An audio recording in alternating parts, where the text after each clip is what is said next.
What I really want to achieve out of today's conversation is looking at from where you're going, what you're doing, and then how do we translate that back to the audience. And then the other thing is, I thought would be really interesting is from when you started in events, so we get into a point where you go like, you know, when I first started having conversations at conferences, it was pretty much this, to now it's evolved to this, and now it's a really immersive experience, it's engaging, it's all of these things.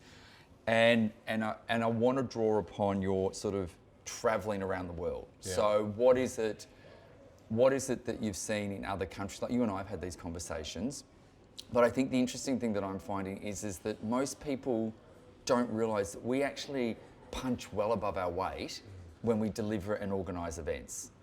Some of us. Me especially. Anyway. Small plug, EMG, best events company in the fucking world, right? I want that on camera, but we probably can't use it. Done, thank you, see you guys, I'm all done. Okay, we're still rolling, yeah? Okay, cool, all right. So buddy, you travel the world, you talk to people, you live in this space where it's a constantly shifting, emerging environment. So, you know, what is happening right now in, I suppose, the tech space? And I think the interesting question to have is what's happening when we look at how technology is connecting humans, and then how do we connect moving forward, creating events and doing events? Pete, you and I can talk about this for hours. Oh, I know. And we frequently do. I think the great thing that I have the pleasure of is I see companies around the world and at so many different parts of their journey. And I think when companies are doing events, you get a glimpse into every part of their organization when they're really trying to work out what's coming next for them. And that's a really, really exciting space to see. The one thing that I've noticed since I started doing this years ago is this shift that when I started, we used to see tech or digital as this separate thing. It was almost something special. It was almost something that was kept separate to the rest of the business. And the thing that I notice now is that it is becoming more and more part of core business every single day for them. It's not something special anymore. It's like electricity and water and gas. We don't host an event and talk about how important it is to keep our utilities running. And that's the thing now I've noticed that started to shift. So it's technology then. So would you say, then as I suppose as the customer coming into the event experience, it would be like, I expect this. It's as though it's like my phone never gets turned off. I expect everything that you do to be amplified through my device.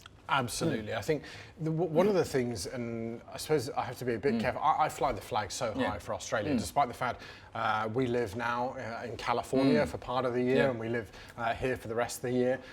The big thing that I've noticed here in Australia is our appetite for tech and innovation is so high. And I don't think we give ourselves credit enough for that. One of the reasons for that is that we per capita here in Australia spend more on mobile and tech as consumers than almost anywhere else in the world. How do you see that though? So my question would be, how do you see that relating into the event space? Like I know when I talk to clients, like you've done Gartner, you've done Oracle, you've traveled the world.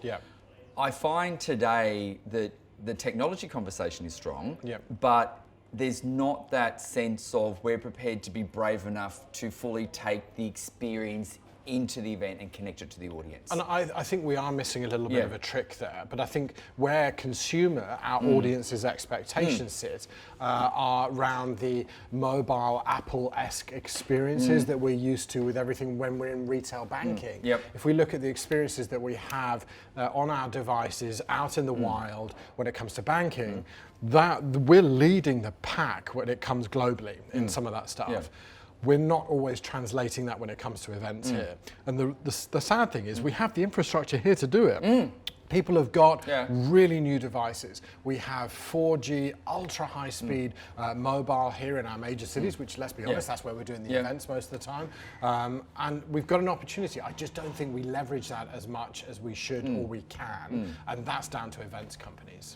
So do you think then, I mean, is it, and I challenge you there, is it the events company or is it the client's level of risk and fear to be able to jump there? I think it's the events company that have to lead this charge. Right. I mean, events company, if you want to be more than just your vanilla wash, rinse, repeat events company, you've got to think outside the box, for want of a corny phrase, and you've got to lead your client down that road. The client comes to incredible events company for incredible innovation events and ideas. They don't, largely I would hope, come for just the same old thing, wash, rinse and repeat.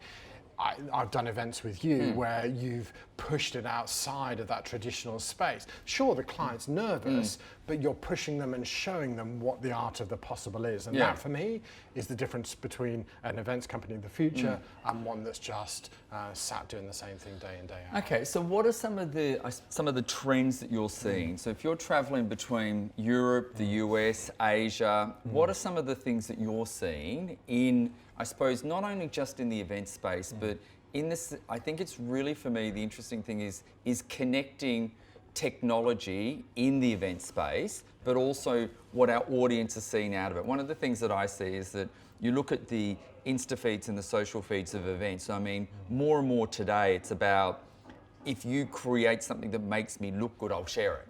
So are we moving to a conversation where we have to consider those or more of those opportunities, because we live in this Insta world, and not in the sense of Insta as the Instagram, but this instant gratification, this instant satisfying the need, this FOMO which is coming out that, you know, I'm here, look at this, I'm doing this, so you've got to see this. You know, what are you seeing that's happening around the world? Some of the things that I'm seeing that are quite interesting are when some clients try and take those conversations into almost an offline space. I'm seeing quite a few events companies where they don't want to put it on Instagram, or they don't want to put it out on public social media. So they almost create this siloed, separate platform, and I think they're missing a trick there. I think the event almost goes into this dark space, and you're missing out the opportunity to be able to amplify what it is that you're doing. So I think the reason they're doing that is, one, old world public relations, corporate policies are dictating, we can't talk about this in public. But then the realization is that we're a lot further ahead now with that, and we've got some challenges that we need to overcome with that. So that's just a mindset thing. Social media now, though, with some of the, if you look at some of the global events, is enormous. The trick is how to connect those so they're not in these separate silos, and creating the continual experience through. So, okay, so on that then, is it an example, like an example is, do you need to consider, let's say for example, you're coming to the event, I know you're coming to the event, how do we make sure that we connect our audience before you get there? So we're not just waiting for you to get on stage and go, boom, Chris is here. And then how do we leverage, what is the way to leverage that then once you're off stage, that we continue that conversation? So what are some of the things around that that you think work really well? I know we've done some stuff before. Do you know, with all of this, I look at, even when I'm traveling around in my normally daily life, I might be in the supermarket, I might be on a plane, I might be just traveling in between locations. I look at what grabs my attention and what completely disconnects me. When we try and put old world advertising onto a new world social media platform, and we try and squeeze a square peg through a round hole, it just doesn't engage. And I think that's the trick here. I see so many event companies, be it on LinkedIn or Instagram or Twitter, just taking an advert, putting a thing up saying, this is the speaker, this is the session, this is what we're doing. And it's just flat, it's uninteresting. I'm not gonna engage with that. You'd be lucky if you even attract my attention in the first place. But when an organization actually crafts and creates something that I'm interested in, and it's about me, not about them, it's about the audience, not about the company, then you've got some lift off and you've got some traction, and you'll get some sticky relationship. And I think when companies think outside the box, and here's the bottom line, video attracts, right? I mean... But I agree, video does attract, and hence why we're having a conversation on video today. Completely, right? It works. It does work. People get interested in that. But it's about, I think the other thing is to consider is it's getting the audience to understand that you've got to have the time to craft that conversation. Completely. And it takes time. It does take time. It takes effort and it takes time. It doesn't necessarily cost a lot of money. No. This is where people get distracted by that. You can, with the tech that we have, again, going back to consumer tech today, you can do something so quick and so easy, get that out there. if it's interesting and it's engaging and it's about the audience, you'll get traction. And that's the thing. The interesting thing I find is that most miss the fact of having the conversation directed at who they want to talk to, not telling them what they already know. Absolutely. And they think, oh, well, they need to know this. And it's like, no, you need to know what they want to hear and then craft the conversation that way, because that'll engage them. So we know that video is one of the mediums that's going to engage an audience, because they can actually get to see the humans, they can get to see the interaction, and they can make a decision on, is that something that's interesting to me? But I think the thing that I struggle with, and a bit of insight from you would be great here, is that a lot of people don't give the time and consideration to craft the conversation that's meaningful to who they want to talk to. Yeah.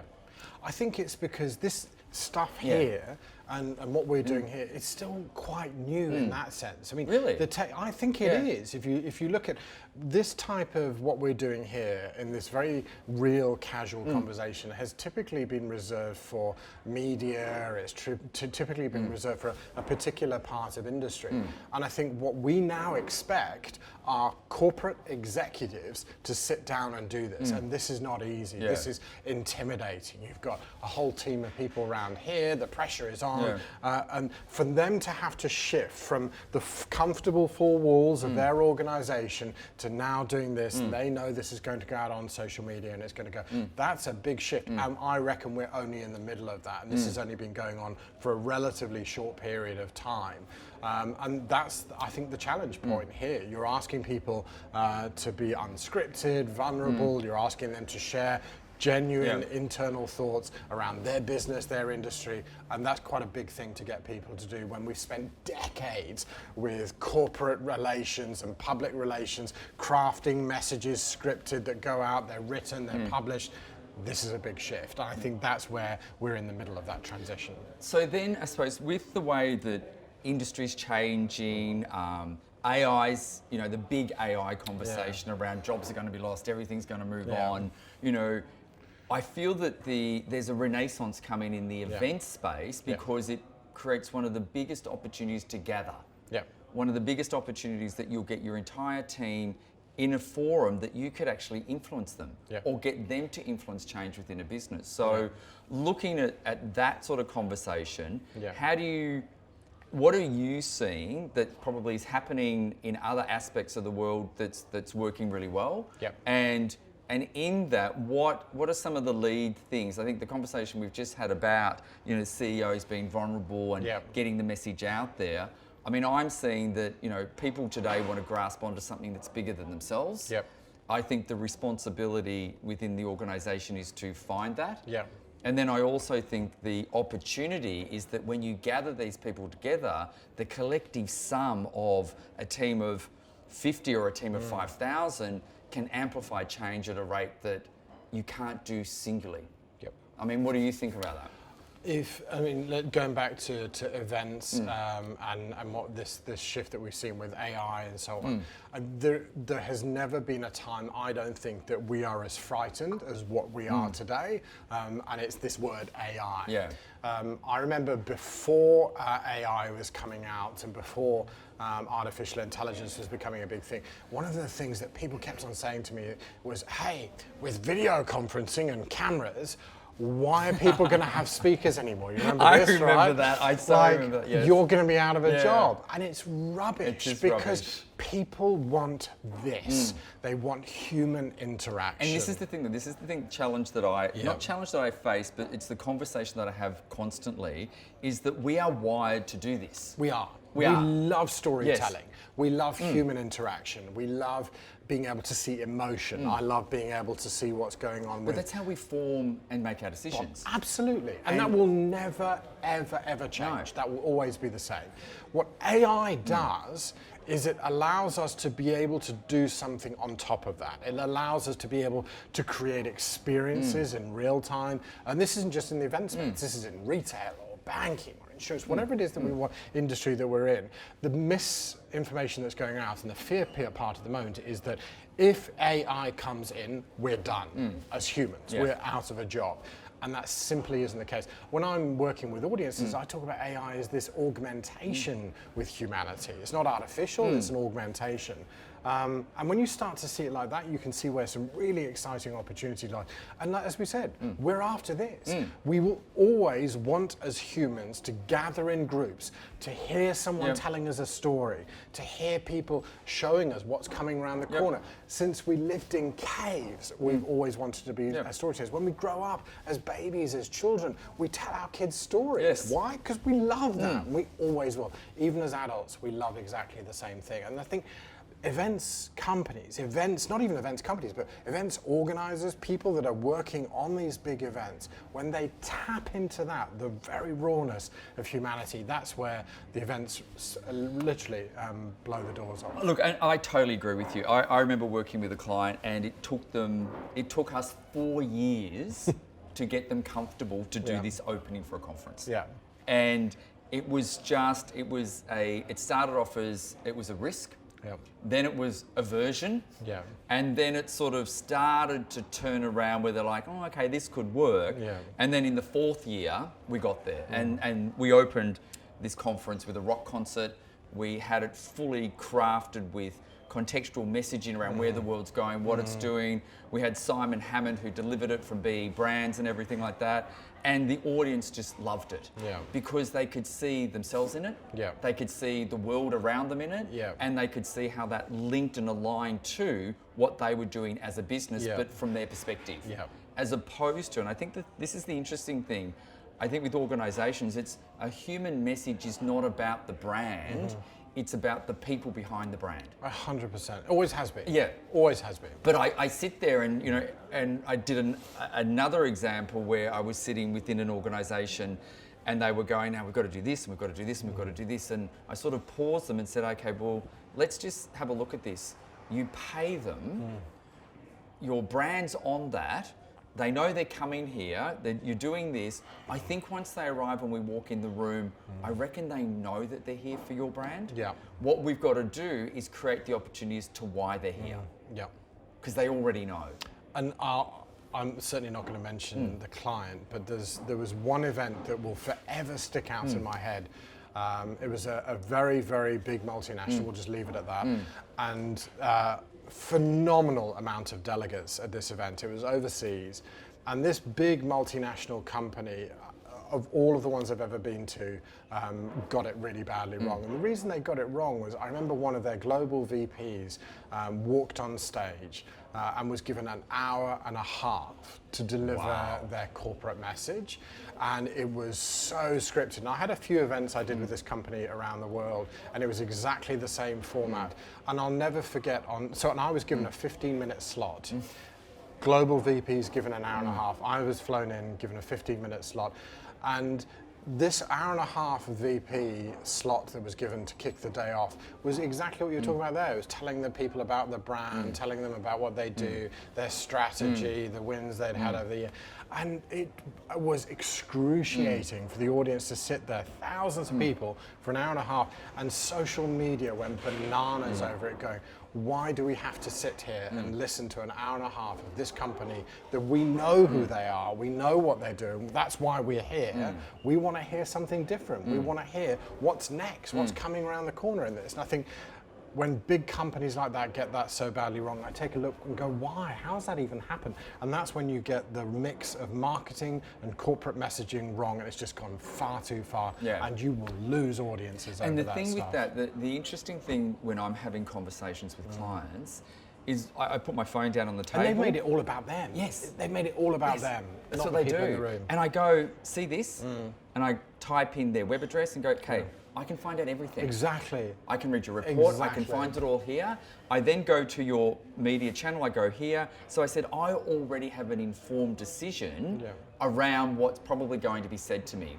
What I'm coming to listen to is what I can't find. Exactly right, exactly right. And think of how much money you as a business have spent on setting this event up. And if you're going to spend the first hour and a half telling people in that room what they can find out on their website, that is a complete waste of all of your money and B, everyone's time. Absolutely. And for me, the audience today feels as though they've not been considered. They feel as though, hang on a minute, I'm walked in here with these other, 2, 3, 4,000 people, and I already know this. So It's Why? tragic. It's tragic. You know, It's tragic. I want to come here and know an insight that's going to inspire me to stay with you, Yeah. invest in you, Yeah. work for you. Yeah. That's what I'm here for. Yeah. Because most of that other data I can find If somewhere. I look at why people do stuff like that, it's they're terrified if they don't do that people won't know who they are, and they're worried that. Also, I remember the old statement. Do you remember that old saying that if you buy IBM, you'll never get fired? It's that old chestnut. If I do what I've always done, it'll be fine, and I'm not going to get in trouble. And I think that doesn't apply anymore. That statement doesn't work. But it doesn't. And the other thing from that I look at is that you have, I call it the above the line conversation and the below the line conversation. Yeah. So the above the line conversation is around what do you want the world to know about you? Yeah. Right? And from that, with that conversation, you've got so many different variables that you can't control. So you've got to be, a level of control and consideration has to be given to that forward-facing picture. But when we get to below the line, as I look at it, that's when you're getting the real human engagement. Yeah. These are the people that invest in you or work for you. Yeah. So therefore, you've got to bring more of that humanness into that side of the conversation. They want to know why they're A, giving you their money, or B, why they're giving you their time and their effort and their energy and their intelligence and their creativity to keep this business moving forward. And in that, I want to be able to look at you and go, why? I want to know exactly why do you get up in the morning and why are you inspired? That's going to inspire me. I don't need you to tell me our fiscal results and our Q4 forecasts. That's not what I'm looking for, because I'll just go and download that. Absolutely. So to me, it's like, how do we start to shift that? That's the thing. How do we start to, for me, it's how do you get that alignment of above the line and below the line and filter out what's not required, you say, to the outside world, and get them to understand that it's okay to be vulnerable. It's okay to be human. And how do we do that? I think that's down to, as I said earlier, I think that's down to events companies to beat that path down. It's down to events companies that are able to show and tell and encourage their clients also to innovate and take risk. We're terrified that if we do something and it doesn't work, then either that's going to damage our business or it's going to be the end of our job, or any of those things happen, and I think that's where this fear comes from. And if I go back to that multinational organization, they were terrified. If they don't do that 1.5 hour intro with all their corporate messaging, then somebody's going to get fired. And the event company wouldn't challenge them because they go far out. If we challenge them and this goes all wrong, we're going to lose our contract next year. So you've got this vicious cycle of wash, rinse, repeat. So what I want to talk about now is, I suppose, the research part of the conversation. So how do you get to that space? Like, I know when I'm looking at working with a client, I go down and go, okay, who are they, what are they, where are they, why are they? We have a phase process, so we call it the discovery phase. And then what we try and do is then unpack all of those discoveries to really work out what is the client saying to the outside world, what are they saying to their inside world, what are some of the things that we can determine that we think that where they want to go and what they want to do and how to get there. How do you when I pick up the phone and say, hey Chris, we're doing an AgTech Food Tech conference, I really need to get your head around this and everything, you instantly go, bang, I'm into this space and I'm going there. How does that happen? So it's interesting. We've never actually spoken about the specifics of how you do your client stuff. To hear you use the word discovery, that is exactly what we do when I'm working with a client. I do what's called a discovery session with them, which I unpack the themes of what they're running. I want to understand where they want to get to at the end of their event, and the themes and the. So we're doing the same thing, but we didn't know it. We didn't know it. Could I have your job? I know about that. I don't know. I don't know how it's taken this many years in a room full of cameras for us to work this out. But on a basis of how do I get to that immediacy that you talk about, where I am suddenly able to dive into that, I'm in such a fortunate position, and I don't say that glibly. I am told, I'm almost in the sense of like a therapist. Business leaders, CEOs, boards, they tell me stuff they would never dream of telling other people. And if you think about all of the industries that I work in across all of the different types of businesses, from small, medium, large, multinationals, I get privy and shared information that nobody else would do. And it's always on the understanding that I don't identify and share that out. But what it does is it gives me, an incredible understanding from a very senior level and a very granular level what companies are doing, what their fears are. I just want to pause there, because to me straight away, and with some of the other research that I do, instantly to me that's a trust conversation. Absolutely. That's a big trust conversation. Absolutely. Because there must be something that you've developed in the sense of your profile, your positioning, what you're doing, that that person innately feels comfortable to share that with you because of that trust. Like that's an earned thing. So how do you get there? I think so, and this comes back to, I often get asked, how did I become a futurist, for want of a better word?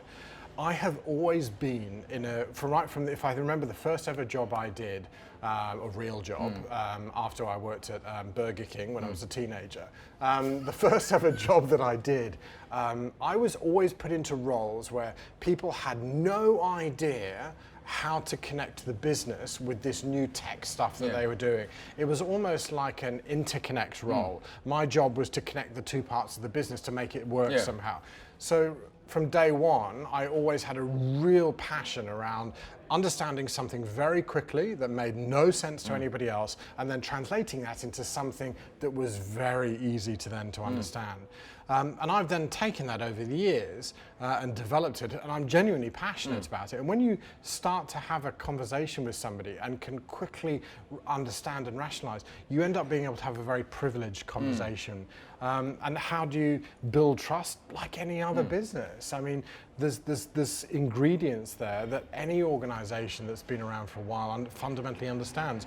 And for me, being privy and and having access to some really amazing people, talent and information, that's crucial. And I get to, one of my other really cool jobs I do is I work for the Federal Police. And having these are those pinch me moments where you go, how on earth have I ended up here? See, that to me I find is really interesting. And because we know each other, how do you go from being a speaker that provides information to corporations on where the world's going, what's happening, when it's happening, how it's happening, for them to be aware, to then a very big federal government closed door institution going, Chris, we need to have a conversation?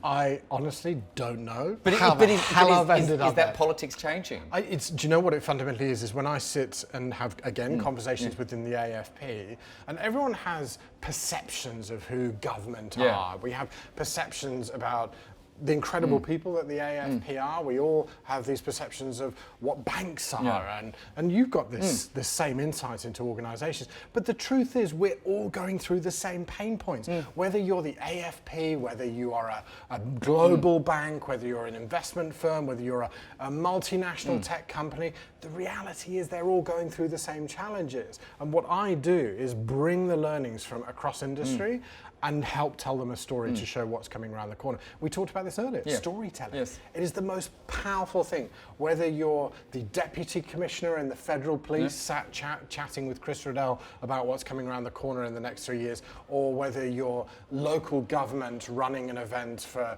around Victoria here in Australia about the future of small business. The parallels are the same.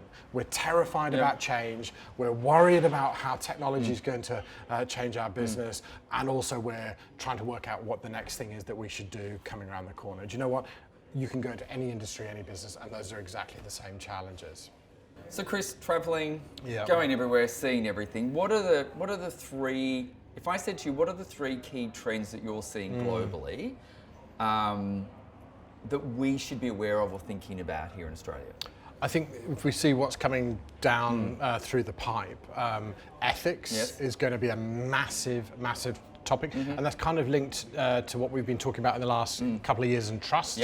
So trust crisis leading now into ethics, how are organisations going to behave with the vast amount more transparency that's around there now, and businesses are going to die on this.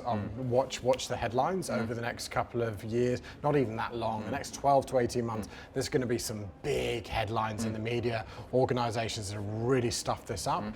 So that's a big one. Second one that's really common now is cultural innovation, cultural shifts around how do leaders now reorganize themselves, reinvent their businesses internally. Yes. This is nothing to do with technology. This is around how do they create a culture of innovation that is able to harness and deal with high-speed change. Yep.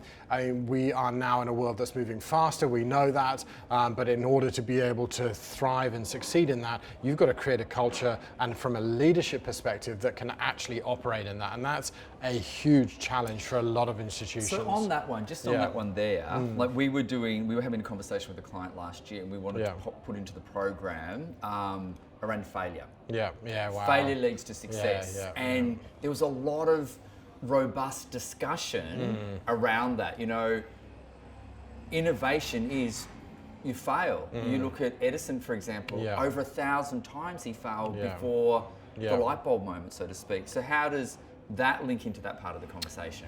We have, and this is a really good question actually, because there's something I notice on a personal level between here and certainly in the US, even not just in the Silicon Valley area, but certainly in the US as a whole. We see failure in Australia, in this part of the world, as such a bad, dirty, evil word. If you fail here, you are ostracized. I mean, you look at some of the big stories here, the media will hunt you down, we make big headlines out of it, and failure is a bad thing.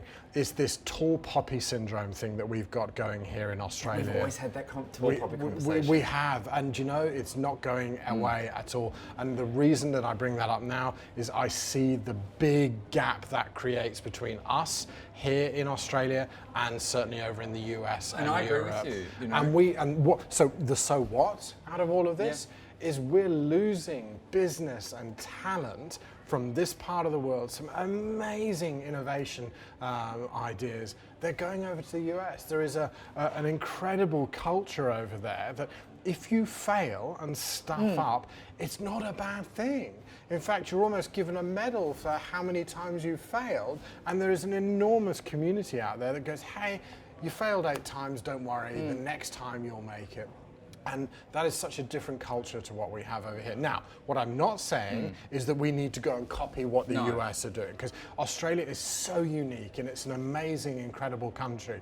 But what we've got to stop doing is having this terror and fear around doing something wrong, because if we don't shift that, we're going to just do what we've always done. But that links back to, I think that links back to our early part of the conversation, is that it's that human, honest, transparent, authentic, and we're not always going to get it right. No. But if we're going to try our hardest to get it to the rightest level it can possibly be, then they're going to follow you. Absolutely. And this comes into that, you asked what 3 things? My third one, which is obsession. I personally am obsessed with experiences, and businesses that are obsessed with what they do and how they do it. That is a huge mark now along the way of where we're seeing a big shift. And the second part now is how can we use technology to create, so AI, data, how can we use that to create absolutely incredible experiences every single time? The thing that we're now shifting is from just keep putting people into buckets, Gen Z, Gen Y, male, female, Melbourne or Sydney. With the power of AI and real-time, what I call human data, we can create prescriptive, predictive experience. Stop.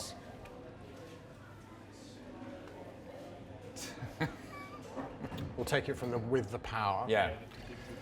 With the power now of AI and what I call human data, so not big data, that's stuff of yesterday. With the power of real-time human data and AI, we can create predictive, prescriptive, on-demand experiences for human beings, for individuals. And this is the nexus of where we're now going. We have to create these incredible experiences just to be able to survive, because people expect this.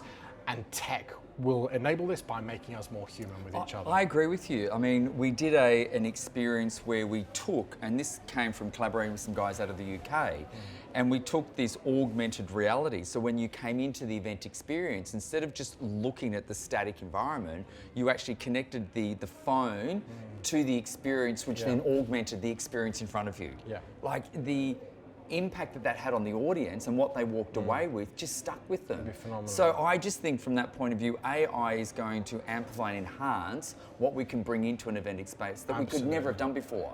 Ever have done before, and it's not going to diminish our human engagement, it's actually going to amplify what the event engagement can provide. Completely. So what's the one thing you've had to learn over and over and over again doing this? I knew you'd ask something like this. Got to be something. Never. The thing that I've, to this day, even with an event I did last week, never ever think or an audience or prejudge it before you go in there. If you ever do that, you will get caught so off guard. And every audience is so different. Even if you've done hundreds of events in a particular industry and you think you know that type of audience, that's when you start to get dangerous. And I think the thing that I, from day one, have always done is, and the reason I love this so much, I don't think this is a job. I love what I do. I wish I'd found this decades ago. I can't even believe it is a job. And I think I'm just obsessed. If you talk about obsession, I'm obsessed with the audience and making sure that they walk out of there going, how the hell have I not seen that guy before? Yeah. And I want to see him again. And my validation, my recognition is when I will have people come up. I had somebody a couple of weeks ago come up and say, I've seen you 4 times now over the last few years, and each time I am even more fascinated by what I see.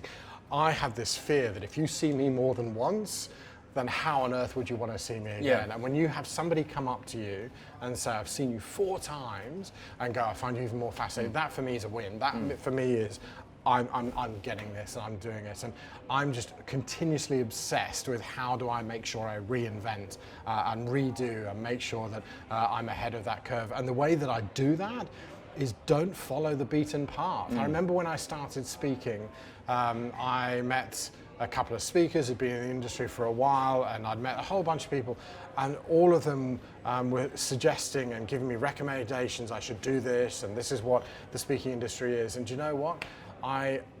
When I rewound back and went, I've been going to events in the audience, in corporate. I've been going to events around the world in all the companies I work for, and the one thing that I really struggle with is, how can you not make this more exciting? How can you not make that content there much more inspiring? And that's the path that I followed. I'm obsessed with audiences. I'm obsessed with making them feel extraordinary when they go out. That's for me my thing. On that one, I'd love to know, I've never asked you this. This is that dangerous territory. Yes, it is. I'm the one meant to be asking the questions here. They're not meant to be reversed back this way. You tell me, what's... Two questions for you, 2 questions, and this is not scripted at all. You have no idea I'm about to ask you this one. First of all, what's been your learnings in your industry? The second question after that is, without identifying the client, obviously, or any specific event, what's the thing that you have tripped over or completely missed and screwed up on that has terrified you, that you didn't see coming? Because we've all had them. We've all had them. Okay, so first one, industry. So when I started, you could pretty much do anything you wanted anywhere without any form of regulation restriction at all. Wow. To the point where I could crawl into the ceiling of a ballroom and do whatever I wanted. No way. Today, without a risk assessment, a rigging plan, a load limit, all of the schematics that go with that, you can't even touch a ceiling. Yeah. So that's one of the interesting things on how how the industry has changed. The other part of it for me is, I love this space. Yeah. And for me, it's like with events, like you can't come back and do it tomorrow. Yeah.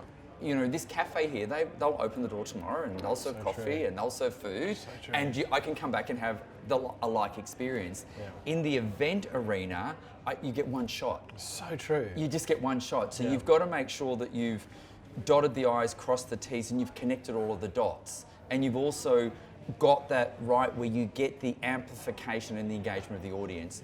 The highlight for me is when you walk out the door and you just stand there. So for me, I will stand there, and because nobody knows who I am, you know, I'm not the one that's on the stage. I'm the one that lives behind the stage. Is just being that fly on the wall that hears the comments as they walk out the door.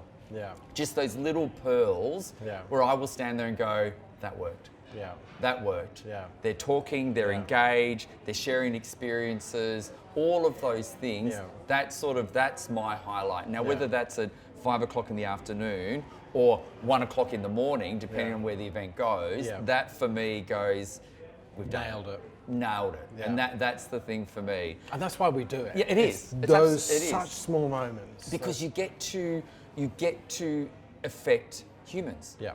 You get to affect them in a positive way, a challenging way, a stimulating way. And in some cases it could be a negative way because you've challenged their thought process. So they'll walk out going, I'm really angry with what I just was confronted with. But the thing is though, you've affected something. Yeah. So from that, my biggest When's it gone wrong? What's gone wrong?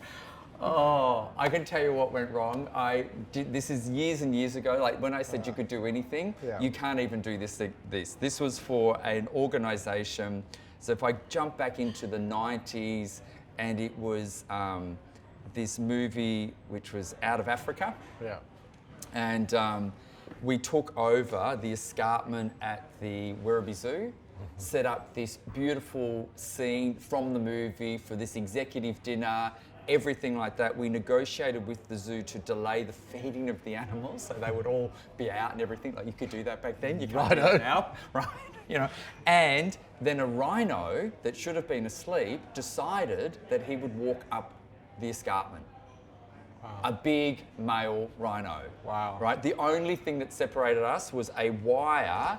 A thick piece of electrical wire was the gate. Wow. That was it. Wow. Right. I'm standing there on this escarpment watching this rhino walk up this embankment to then face to walk into where we are. And I'm standing there going, all of these executives are going to die. I'm going to die. Or if I don't die, I'm never going to get in this industry ever again. Wow. The rhino got there, did his foot, snorted, turned around and walked away. The audience all congratulated me for an amazing piece of orchestrating. They thought you'd organise all of that. And I think the thing that I learned from that was you can never, ever predict everything that comes out of an event. So you just can't. You can do your research, you can dot the I's, but I think the interesting thing is like once you add humans to the equation or animals, things are going to change. Yeah. You know, I think that another one, and this was just before I started my company and I was working at the very first convention centre in Melbourne. We did a launch for Holden. Again, can't do this anymore. We actually got a lion into the auditorium. Get out. Yeah, got a lion. This is a full-size lion. The organisation we were working with at the time built an entire Perspex facade on the stage. The stage was custom made, so it was a glass front. We're in rehearsals. So back then, the auditorium, and I was working for the convention centre, the auditorium, because of fire things, the side door, there were no side doors. You could just go out of the auditorium and out, but you had the main doors to come in. Lions have no perspective of glass. So you can imagine when we opened the cage and the lion came out under the stage, all it could see was the auditorium. It kept going. It went so fast, it actually pushed the Perspex out, bound out, up into the auditorium.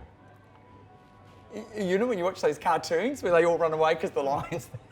That was it. You've never seen production people run so fast because this lion is bounding up into the auditorium. He just sat there. Yeah. Like we had to get a ranger from the zoo to come in and tranquilise the lion to then get him out of the auditorium. Hence, we didn't have the lion for the launch of the car. Wow. So for me, you just sort of go back, you know, you add the humans to the equation, you add animals to the equation. Totally. You just have to, as long as you've done your due diligence, 99% of the time it'll go right. Sometimes it goes left of field. Love it. Love the chat. Awesome. Cheers, buddy. Thanks, Pete.